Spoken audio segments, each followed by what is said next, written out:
जब सामने वाले का जवाब हमारे अनुकूल नहीं होता है, तब हम उनके जवाब देने के पीछे का लॉजिक क्या है ये बिना जाने ही उस पर क्रोधित हो जाते हैं और उसे भला बुरा बोलने लगते हैं। ये कहानी में भी कुछ ऐसा ही होता है। एक 6 साल के लड़के को टीचर मैथ्स पढ़ा रहे थे। टीचर ने उस लड़के से पूछा कि अगर मैं तुम्हें एक सेब दूं, फिर एक और सेब दूं और फिर से एक और सेब दूं, तो मुझे यह बताओ कि तुम्हारे पास कितने सेब हो जाएंगे। लड़के ने कुछ देर सोचा, फिर उसने जवाब दिया 4।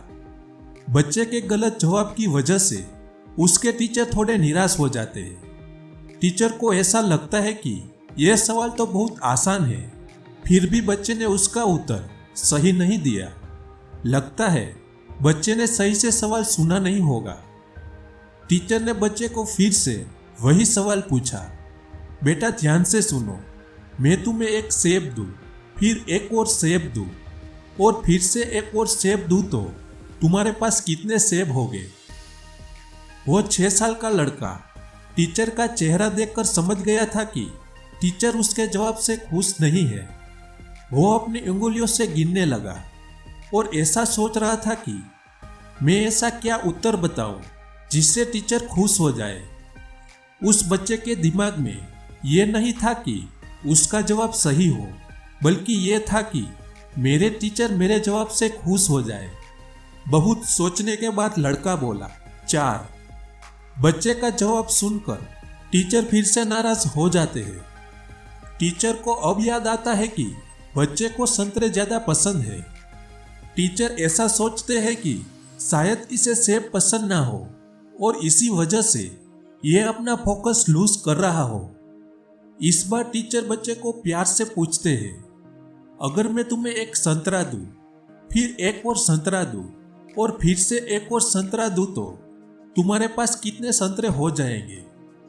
टीचर का चेहरा खुश देखकर वो लड़का भी खुश हो जाता है। वो अपनी उंगलियों से गिनना शुरू करता है और बोलता है 3।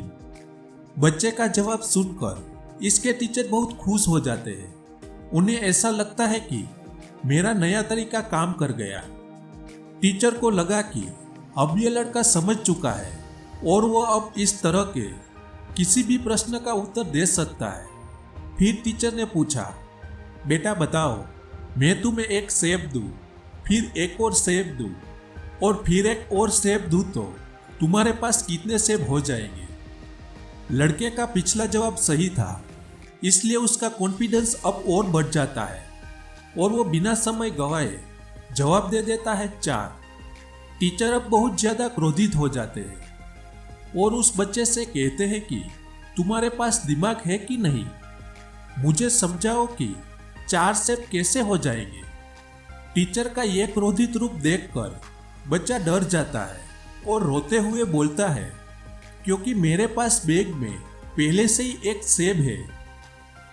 Friends, moral of the story, हम भी कई बार इस टीचर की तरह सामने वाले का जवाब सुनकर अपना रिएक्शन दे देते हैं और फिर बाद में अपने किए पर पछताते हैं। कई बार सामने वाले का जवाब हमारे हिसाब के मुताबिक नहीं होता है, तब हमें अपना रिएक्शन देने की बजाय उसे पूछ लेना चाहिए कि उसके जवाब देने के पीछे उसका क्या लॉजिक है।